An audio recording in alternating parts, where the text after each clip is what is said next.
Bonjour, bienvenue sur la chaîne Photophile. Bienvenue dans ce nouveau cours, toujours consacré à Excel. On a vu précédemment les conditionnels, les fonctions conditionnelles. On va s'intéresser à une autre fonction très utile, la recherche V. Il y en a deux, c'est recherche V et recherche H. Pour ça, on a une feuille, vous voyez, avec une liste de salariés, un numéro de matricule, prénom, nom, qualification, base de salaire. Voilà, c'est le tableau qu'on a utilisé dans le cours précédent, donc ça ne doit pas vous surprendre. Et ici, j'ai une autre feuille recherche sur laquelle, en fait, je vais vouloir automatiser les cases qui sont en vert.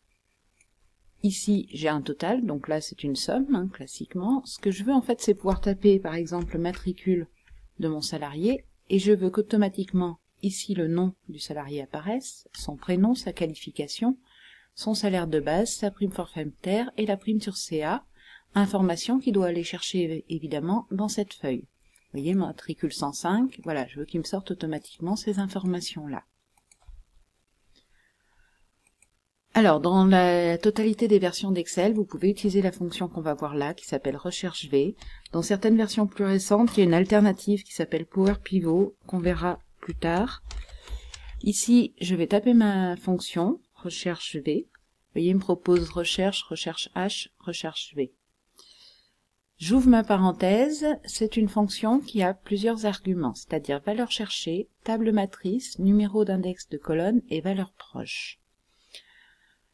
Ce qu'il faut comprendre, c'est que la valeur cherchée, parce que le terme n'est pas forcément clair, mais en fait la valeur cherchée, c'est l'information que vous lui donnez à manger, entre guillemets, pour qu'il puisse aller chercher ce que vous souhaitez, c'est-à-dire là, je souhaite trouver le nom. Donc là, la seule information sur laquelle dans mon bulletin de salaire je peux me baser, c'est le numéro de matricule que je rentre donc manuellement. J'ai rentré 105 tout à l'heure. Donc la valeur cherchée, je clique sur cette case-là, B4. Je tape un point virgule. La table matrice, ça va être en fait la base de données qui contient vos informations. Donc en ce qui me concerne la table matrice, je vais aller sur la feuille salarié et je vais sélectionner tout mon tableau. Voilà, et je mets mon point virgule derrière. Ensuite, il me demande l'information numéro d'index de colonne. Le numéro d'index de colonne, en fait, c'est quelle est l'information que vous voulez obtenir. Quand j'ai fait ma formule, j'étais sur la case nom de mon bulletin de salaire. La case nom, je vais la trouver dans la troisième colonne de ma table matrice. Faites attention à bien compter vos colonnes en fonction de votre table matrice, c'est-à-dire de l'information que vous avez mis ici, A1, H7, par rapport à ce tableau A1 à H7.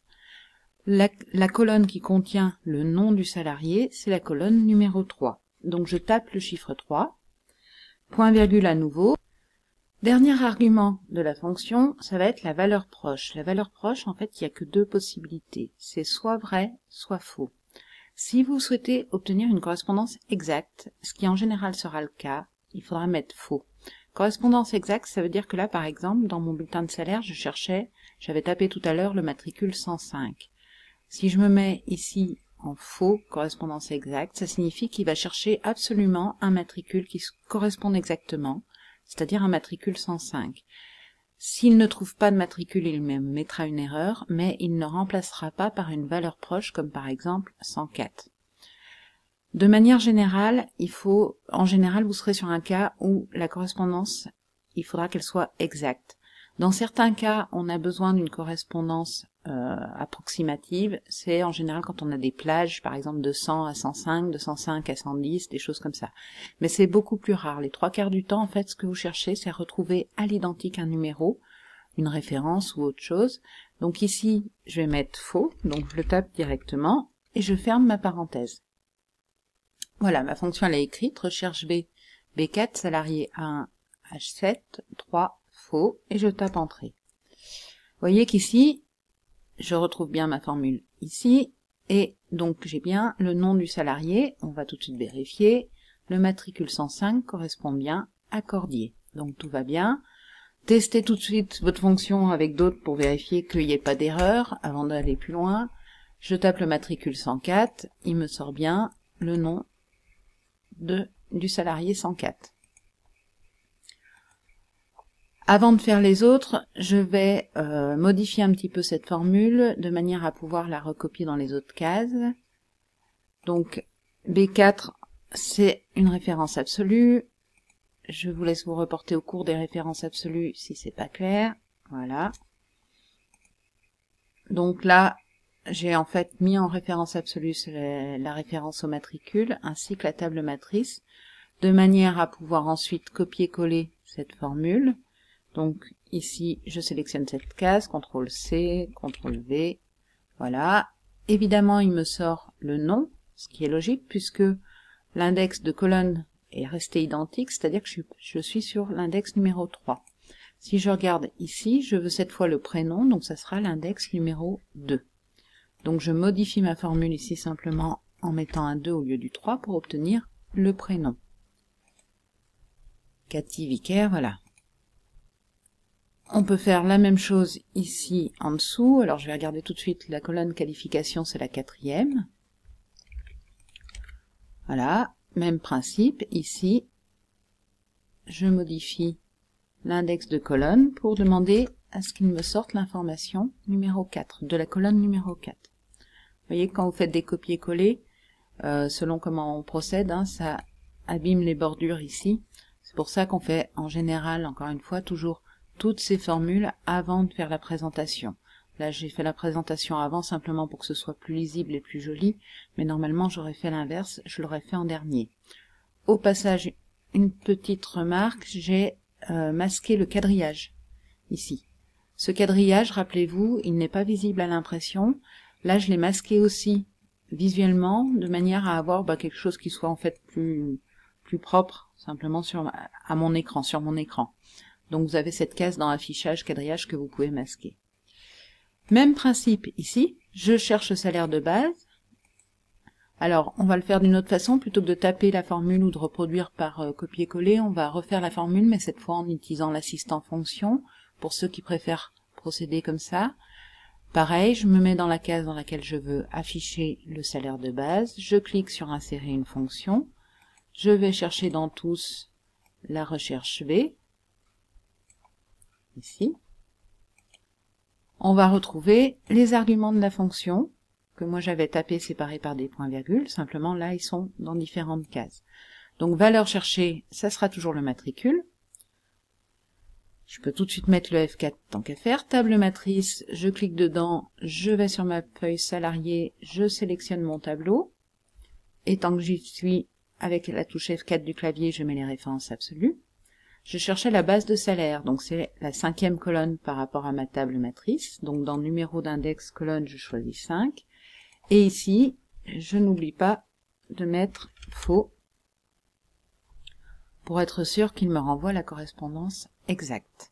Ici, il me donne bien 1800 € qui doit correspondre au salaire de base de Vicaire. Voilà. Pareil, vous pouvez refaire un test si vous avez des doutes. Ethan, cadre, 1500, voilà, on est tout bon. Rebelote ici. Alors évidemment, pareil, hein, on peut refaire par copier-coller. Je le refais juste une fois pour que vous voyez bien les différents arguments. Mais c'est exactement le même principe.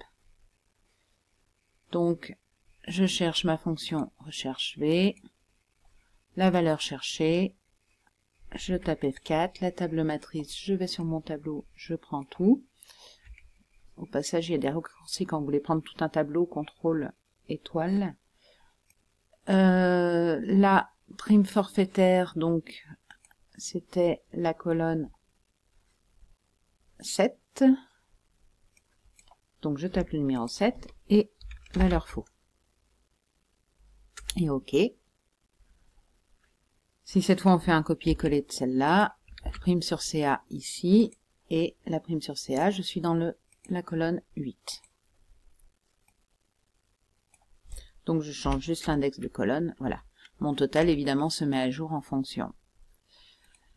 Donc cette fonction recherche V, elle fait partie des fonctions que je trouve particulièrement utiles, parce qu'elle peut vous servir à faire ce type de document. Vous voyez, 108, il me donne une erreur, puisque ici, je n'ai pas de personne de matricule 108. Là, si je tape 106, voilà, il me donne bien toutes les informations qui concernent ce matricule. Donc elle peut vous servir à faire ce genre de liaison entre ce qui va être l'équivalent d'une base de données d'informations et par exemple un bulletin de salaire, mais aussi une facture. Si par exemple vous avez des produits avec des numéros de produits, des références de produits, vous pouvez saisir la référence de produit sur votre facture, il va vous sortir automatiquement la description du produit, le prix unitaire par exemple, et ainsi de suite. Donc c'est vraiment une fonction très utile. À noter qu'il y a l'équivalent qui s'appelle recherche H, qui permet de faire exactement la même chose, mais dans le sens horizontal plutôt que vertical. Donc ça dépend simplement en fait de l'orientation de vos tableaux.